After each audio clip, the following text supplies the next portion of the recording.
Imagine this, 28 ka na. Umuulan sa labas.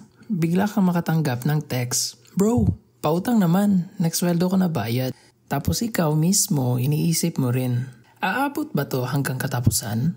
Kung ganito lagi, relax, normal ka. Hindi ikaw lang ang may ganyang problema. Pero isipin mo naman to.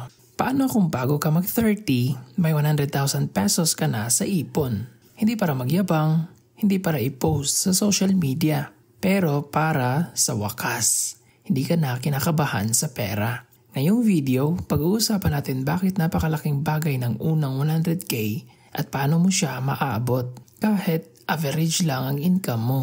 Bakit nga ba 100k? Simple lang. Hindi siya sobrang laki, pero hindi rin siya bare minimum. Pero ang 100k, yan ang amount na naghihiwalay sa dalawang klase ng young adults. Yung laging stress sa pera at yung kahit simple ang buhay, kampante. Ang tawag ko dito, Starter Freedom Fund. Hindi pa ito yaman, pero siya yung unang sandalan mo para hindi ka ma-stuck sa cycle ng utang, pag-alala, at pa-survive mode every month. Una, emergency shield. Isipin mo, nasira ang phone mo, nagkalagnat ka, kailangan ng check-up, na-flat ka sa daan. Kung walang ipon, ang hirap. Pero kung may 100k ka, kahit bigla kang gumastos ng 3k, 5k o 10k, hindi ka natataranta. Hindi ka uutang, hindi ka magpapanik, at hindi ka magme-message ng, "Bro, tulog naman." Yung peace of mind na yun, hindi matutumbasan. Pangalawa, binabasag nito yung cycle ng pagiging zero balance lagi. Alam mo yung pattern? Sweldo, gastos, bayad utang, konting bili, ubos, hintay ulit ng sweldo.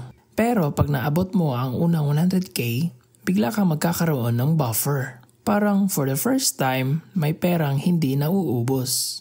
Yun ang simula ng pag-angat. Pangatlo, nagbubukas ito ng options. May nakita kang short course? Kaya mo. May magandang investment? Pwede mo simulan. May idea kang sideline? Go! Kasi kung wala kang ipon, ang daming opportunities ang dumadaan lang sa harap mo. Pero kapag may 100k ka, hindi ka na naghihintay ng swerte. Ikaw mismo gumagawa ng chance para umasenso. Kwento tayo, si Josh, 27, call center agent. Hindi malaki ang sahod, pero nakaipon siya ng 100k sa loob ng 2 years. Paano niya ginawa?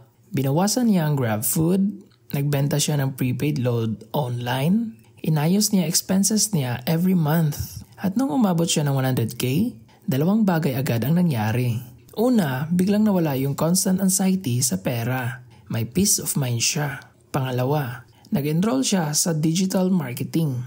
After ilang buwan, doble na ang income niya. Hindi dahil mayaman siya, kundi dahil may puhunan siya para i-upgrade ang sarili niya. At nagsimula lahat sa unang 100k. Okay, ito na yung pinaka-importante. Paano ka makakaipon ng 100k bago mag-30? Here are 5 simple practical steps. Step 1. Gumawa ng timeline. 12 months, 24 months, 36 months. Hindi mahalaga kung mabagal. Ang mahalaga, may direksyon. Step 2. I-track ang gastos. Hindi mo kaya i-manage ang hindi mo alam. Kahit notes app lang, malaking tulong na. Step 3. Maghanap ng maliit na sideline. Online selling, digital services, tutoring, freelancing, buy and sell.